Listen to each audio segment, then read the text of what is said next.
Hello friends, welcome to my channel. तर आजची recipe आहे जास्त मसाला असणारी, सुटसुटीत आणि सुपर टेस्टी अशी चिकन दम बिर्याणी. तर चला रेसिपीला सुरुवात करूया.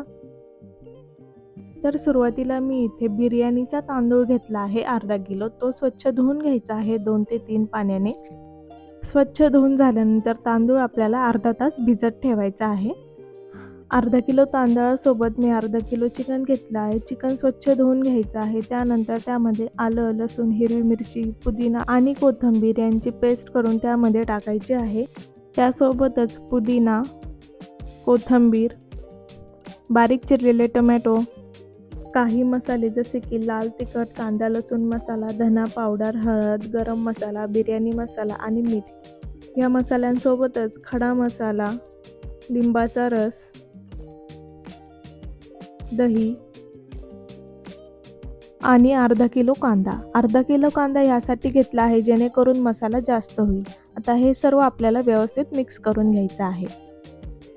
त्यानंतर मॅरिनेट केलेलं चिकन अर्धा ते 1 तास झाकून ठेवायचं आहे.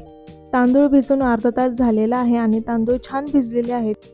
आता एका पातेल्यामध्ये पाण्याला उकळी आल्यानंतर त्यामध्ये तूप, फिक्या हिरव्या मिरच्या, खडा मसाला, मीठ आणि मॅरिनेशनमध्ये जो लिंबू पिळला होता त्याचं साल टाकायचं आहे आणि आपण जे भिजवलेले तांदूळ आहेत तेही टाकायचे आहेत आणि हे तांदूळ 80 ते 85% शिजवून घ्यायचे आहेत.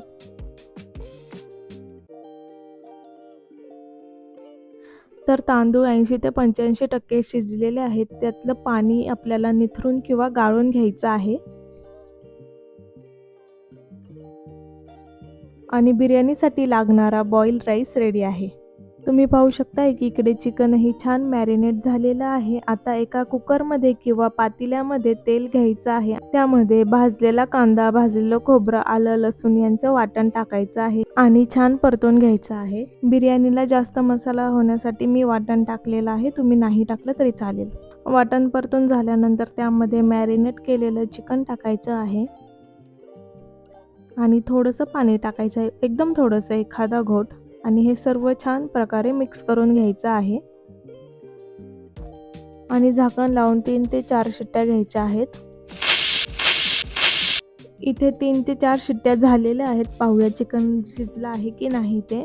तर तुम्ही पाहू शकता चिकन छान प्रकारे शिजलेलं आहे. त्यानंतर त्यामध्ये फूड कलर टाकायचे आहेत, कोथिंबीर, पुदिना, तळलेला कांदा आणि तूप टाकायचं आहे. वरतून आपण जो बॉईल केलेला राईस आहे तोही टाकायचा आहे आणि पुन्हा एकदा तूप, फूड कलर, कोथिंबीर, पुदिना,